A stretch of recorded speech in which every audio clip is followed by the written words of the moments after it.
लड़के ने अभी अभी विशाल ड्रैगन को बांध रही रस्सी को काटा था, लेकिन अगली ही सेकंड में विशाल ड्रैगन ने लड़के पर हमला कर दिया। ड्रैगन की नफरत से भरी आंखें देखकर लड़का डर के मारे कांप गया। लगा जैसे लड़का अब उत्तर पश्चिम से नफरत करेगा, लेकिन ऐसा कुछ नहीं हुआ। ड्रैगन ने उसे बस डराया और लड़का चुपचाप वहां से चला गया।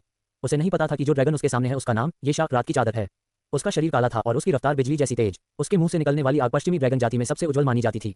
लेकिन जब वह उड़ने को हुआ तो अचानक गिर पड़ा। साफ था कि वो घायल था और सामान्य रूप से उड़ नहीं पा रहा था। आधी रात को लड़के ने देखा कि वो ड्रैगन उसी के पास गिरा पड़ा है।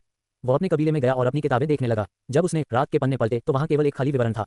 सिर्फ आकार का जिक्र था। उसकी रफ्तार को नर्क की आग जैसी बताया गया था और लिखा था कि उसे कभी भी पकड़ा नहीं जा सका। उसे समझ नहीं आया कि उसने जो देखा वो रात है या कोई पकड़ा गया कौवा। ड्रैगन लगातार उड़ने की कोशिश करता रहा, लेकिन या तो जमीन पर ही फिसल जाता या हवा में बस थोड़ा सा तैरता। लड़के ने जब ड्रैगन की तस्वीर बनानी शुरू की तो उसकी पूंछ बनाते वक्त उसे पता चला कि उसकी एक और की पूंछ गायब थी। इस दौरान कौवा ड्रैगन भूखा लग रहा था, पर उसके पास खाना नहीं था। बस एक बोतल पानी पी लिया। ये देखकर लड़के ने एक ढाल ली। हाथ में एक बड़ी मछली लेकर धीरे धीरे कौवे के पास पहुंचा। उसने ढाल और चाकू को दूर फेंक दिया और धीरे धीरे उसके करीब गया। भूखे कौवे ने भी अपने डर को छोड़ा और पास आ गया। ये दोनों के बीच पहली बार की नजदीकी थी। कौवे ने स्वादिष्ट मछली खाई और फिर उसकी हड्डी लड़के की तरफ फेंकी। उसके चेहरे पर एक शरारती मुस्कान थी। लड़का उस प्यारे कौवे से मोहित हो गया और अनजाने में उसे छूने लगा। भोजन से संतुष्ट कौवा मुड़ा और चला गया। फिर उसने अपने क्षेत्र को आग से चिन्हित किया। इस समय तक लड़का इस छोटे जीव से गहराई से जुड़ चुका था। वो उसे छुए बिना नहीं रह पा रहा था। कौवा अब एक अलग तरीके से आराम करने लगा ताकि लड़के की परेशानियों से बच सके। जब कौवा जगा तो उसने देखा कि लड़का जमीन पर कुछ बना रहा था। वह चुपचाप उसके पीछे गया और देखा कि लड़का उसकी ही तस्वीर बना रहा है।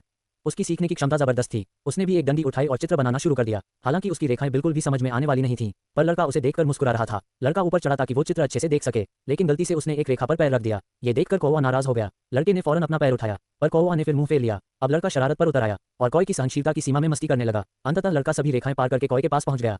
इस बार जब उसने हाथ बढ़ाया तो कौवे ने मना नहीं किया। यहीं से इंसान और ड्रैगन की दोस्ती की शुरुआत हुई। ये शार्क को फिर से उड़ने में मदद करने के लिए लड़के ने उसके लिए एक कृत्रिम पूंछ बनाई। ड्रैगन उड़ तो गया, लेकिन पूंछ पर नियंत्रण न होने की वजह से पानी में गिर पड़ा।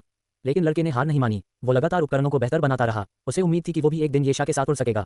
उसने येशा को एक खंभे से बांधा और अलग अलग दिशाओं में उड़ान की कोशिश की। भले ही कोई बतख वहां नहीं थी, लेकिन अब वो लड़के के आदेश मानता था। वो उसका सबसे वफादार दोस्त बन चुका था। 2.5 साल की मेहनत और प्रशिक्षण के बाद उन्होंने कई कठिन उड़ान चालें सीख लीं और आकाश में सबसे अच्छे दोस्तों की जोड़ी बन गए।